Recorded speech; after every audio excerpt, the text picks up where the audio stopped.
Perfect day in the Okanagan to go fly a kite.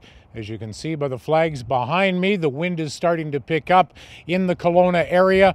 Environment Canada forecasting gusts this morning could get as high as 90 kilometers an hour throughout portions of the central and south Okanagan. Environment Canada meteorologist Doug Lundquist said Summerland did touch about 70 kilometers an hour earlier this morning. It's all from a Pacific cold front that's rolling through the interior of the province, expecting to dump some snow at higher elevations, rain in the valley bottoms as well. Storms will continue throughout the bulk of the week.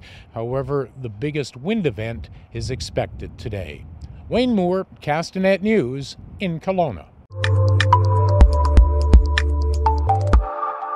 Got the edge? Go to OkanaganEdge.net and click the link in the top right. Fill out the form and show the Okanagan you've got the edge.